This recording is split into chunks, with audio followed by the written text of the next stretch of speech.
Neurodiversité, épisode 2. Aujourd'hui, le QI, sa définition et sa pratique. En effet, avant de te parler de neurodiversité, je pense qu'il va falloir qu'on définisse ensemble ce qu'est le quotient intellectuel. Jusqu'ici, on ne mesure qu'une partie de ce quotient intellectuel qu'on appelle le quotient cognitif, que moi j'appelle plutôt le quotient logique, mais c'est exactement la même chose. Qu'est-ce qui est inclus dans ce quotient cognitif?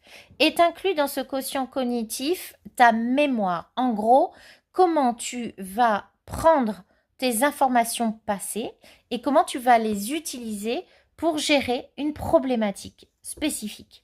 Donc ça, c'est ce qu'on appelle la mémorisation. On va aussi gérer ta vitesse de traitement. Pour cette problématique, combien de temps tu vas mettre à la gérer? Et donc, évidemment, plus tu seras rapide, plus ton QI sera élevé. Et enfin, la notion logique et raisonnement. Donc, comment tu vas faire face à une problématique et comment tu vas résoudre cette problématique. Ça, c'est ce qu'on considère le QI aujourd'hui.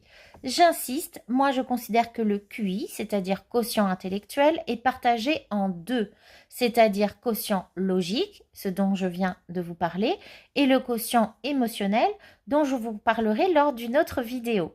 Mais là, ce qu'il faut retenir, c'est que ce n'est pas parce que tu as un quotient logique, donc un QI élevé, que tu es hyper bien dans ta vie et que tout fonctionne bien pour toi. C'est qu'une vue partielle, ça ne donne pas ta créativité, ça ne donne pas ta personnalité, ça ne donne pas ta sensibilité, etc. Et ce n'est pas parce que tu as un QI moyen que là non plus tu n'as aucune chance de réussir ta vie et de te sentir bien dans ta peau. D'accord?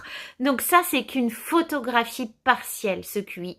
Aujourd'hui en tout cas, sauf si tu vas chez un neuropsychologue qui là peut tester l'ensemble de ton intelligence, c'est-à-dire l'intelligence cognitive, et l'intelligence émotionnelle avec dedans les ressentis, l'adaptabilité, etc., la créativité, etc., etc. Eh bien, en tout cas, j'espère avoir répondu à tes questions ou t'avoir donné envie de t'en poser.